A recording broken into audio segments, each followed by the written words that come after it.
Olá pessoal, tudo bem? Meu nome é Pedro e hoje teremos uma aula de História do Brasil e falaremos particularmente da Inconfidência Mineira ou Conjuração Mineira. Mas antes de entrarmos nesse tema, devemos falar o que isso acontecia no Brasil. Éramos colônia de Portugal, então tudo que aqui se produzia de matéria-prima, desde o começo do pau-brasil, a cana-de-açúcar, o café e também depois futuramente o ouro, nós pagávamos impostos dessa venda e mantínhamos economicamente Portugal, que era a nossa metrópole. Tendo passado tudo isso, pagando nossos impostos, houve uma revolta, que foi então a Inconfidência Mineira, que teve seu início em 1789, que foi o quê? Um movimento separatista de Minas Gerais. Por que foi um movimento separatista? Porque eles queriam separar Minas Gerais da coroa. Por quê? Devido aos impostos abusivos e de tanto ser retirado o ouro da corrida do ouro, houve a escassez, a crise do ouro. E, vendo isso, a coroa não se preocupou em diminuir os impostos do ouro. Pelo contrário, mantinha o mesmo valor.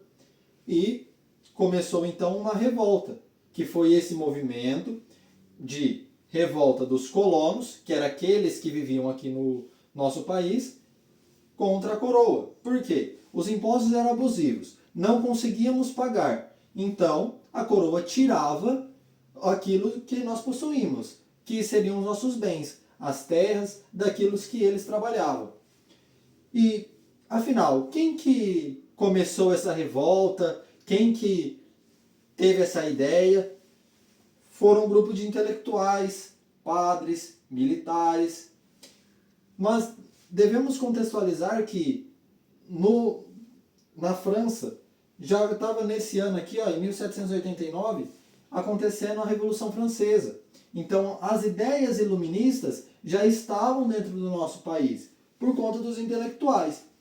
Então, esses intelectuais, esses padres, esses militares começaram então a se revoltar contra a coroa, a armar um plano de separação, para que assim tivesse a liberdade econômica, para que não houvesse impostos abusivos deste ouro. Temos algumas pessoas, esse grupo, que eram influentes nessa época, mas devemos falar particularmente de dois, que era Joaquim Silvério dos Reis, que a gente pode chamar ele de traidor do grupo. O grupo era composto por 12 pessoas, sendo coronéis, sendo padres, pessoas estudadas, intelectuais, como já falei. E esse Joaquim Silvério dos Reis devia para a coroa, ele devia muito dinheiro. Então, ele contou para a coroa o plano do movimento separatista. E, claro, eles foram presos, sua dívida foi perdoada, porque ele somente contou isso para que suas dívidas fossem pagas e perdoadas. Só que foram presos essas pessoas. Porém, uma pessoa tomou sobre si, podemos até dizer entre aspas, como bode expiatório, Joaquim José da Silva Xavier, que foi quem? O Tiradentes.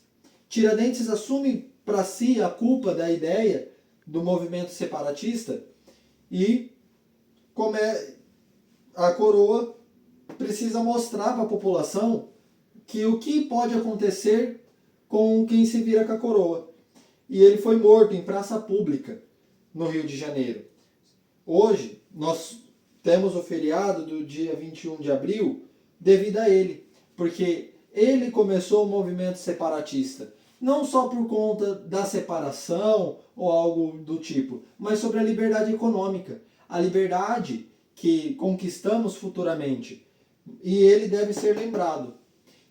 Isso foi um resumo rápido para que a gente saiba o que aconteceu nessa Inconfidência Mineira. Houve outras conjurações, mas hoje nós falamos especialmente de Minas Gerais, para falarmos o que Portugal fez, o que Portugal extraiu e os impostos abusivos. Essa foi a aula de hoje, espero que tenham gostado. Muito obrigado.